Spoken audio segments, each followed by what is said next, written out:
ગડપણમાં મુક્તિ. બાળપણમાં મસ્તી કરીએ તો સારા લાગે, આપણે 60 વર્ષે મસ્તી કરીએ કુદાકૂદ તો સારા લાગે. તો બાળપણમાં મસ્તી, યુવાનીમાં ભક્તિ ને ગડપણમાં મુક્તિ. ઘણા તો જણ ખાવા માટે જન્મ લીધો હોય ને, ભેગા થાય એટલે ખાવાની વાતો કરે.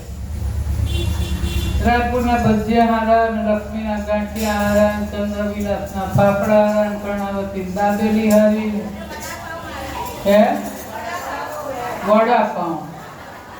પછી ભજીયા તો બોલતા જ નહીં હો,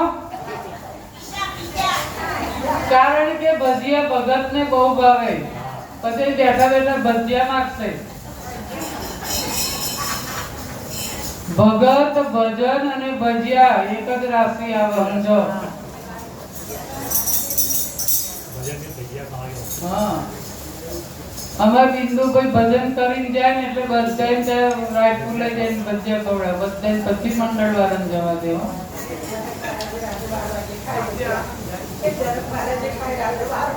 ખાય ને કેમ ભગત ખાય ને બધું ખાય. ફલાણું આમ ને ફલાણું તેમ ને બસ. હવે એક વખત બધા બાબા ગામના કુવાના થાળે બેઠેલા, ત્યાં બેઠા બેઠા બધી વાતો કરે અને વાતો કરતા કરતા બાબાને છીંક આવી. હવે છીંક આવી ને એટલે પેલું મોઢાનું ચોકઠું હતું ને કુવામાં પડી ગયું. કુવાના થાળા ઉપર બેસીને વાતો કરતા હતા. હવે ચિંતા થઈ કે ગાય ચોકઠું પડી ગયું, ગાંઠિયા ફાફડા કેમ ના થઈ, બહુ ચિંતા બેઠેલા. એટલામાં એક પેઢી બધા છોકરા હોય ને યુવાની જાણે કે બધા રોજ ભેગા થઈ અને અહીંયા બેસીને ગાંઠિયા ફાફડા બધું ખાય. આ બધું ધ્યાન રાખે બધા છોકરાઓ. કેમ દાદા ચિંતા છો અને કેમ વારે ઘડે કુવામાં જોવા થતા કે શું કરું બેટા, મારું આ ચોકઠું છે ને કુવામાં પડી ગયું, હવે લાવવું કેમ? ઘેર તો કહેવાય નહીં. કેવી કેવી છીક ખાધી તે ચોકઠું કુવામાં પડી ગયું. તો કે ચિંતા ના કરો, ઉભા રહો તમે. હમણાં છોકરો બજારમાં ગયો, લક્ષ્મીના ગાંઠિયા લઈ આવ્યો. બોલો આગળ. લક્ષ્મીના ગાંઠિયા લઈ આવ્યો અને કુવામાં નાખ્યા.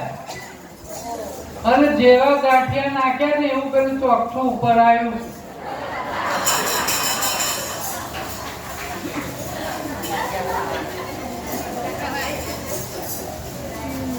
કેમ આવું?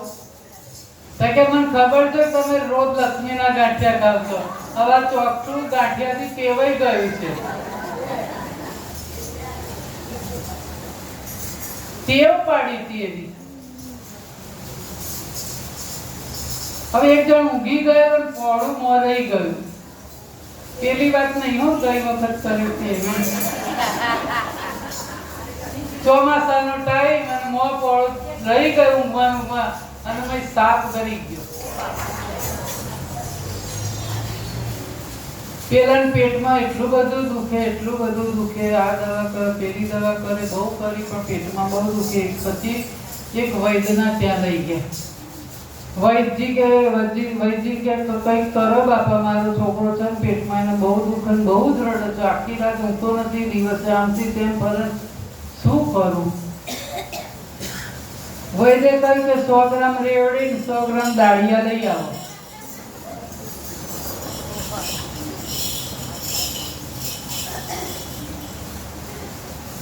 દાળિયા ને 100 ગ્રામ રેવડી 100 ગ્રામ દાળિયા લઈ આવ્યા અને પછી કહ્યું કે અહીં બેસીને ખાઈ લે અને તું 3 દિવસ આવજે. આવી રીતે કે સારું. 3 દિવસ એવી રીતે બોલાવવાનું કહ્યું. 1 દિવસ, 2 દિવસ, 3 દિવસ અને ચોથે દિવસ આવ્યો ત્યારે કહ્યું કે આજે રેવડી લઈ 100 ગ્રામ બસ. તો કે કેમ રોજ તો રેવડી દાળિયા બે મગાવતા હતા, આજે એટલી રેવડી કેમ? તો કે હું કહું એમ કર. રેવડી લાવ્યો કે બેઠો બેઠો ખા. જેવી રેવડી ખાધી ને એવો પેલો હાથ બહાર નીકળ્યો કે દાળિયા ક્યાં?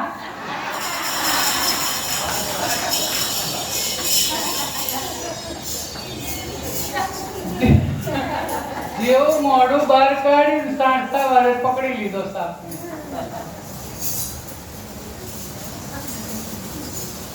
તો પ્રભુએ જીભ આપી છે હરિ ગુણ ગાવા. આ ખાવું પેલું ખાવું ખાવું જોઈએ. અને આવું કેમ હલવાનું છે? ખાઈ લેવું જે ખાવું હોય બધું.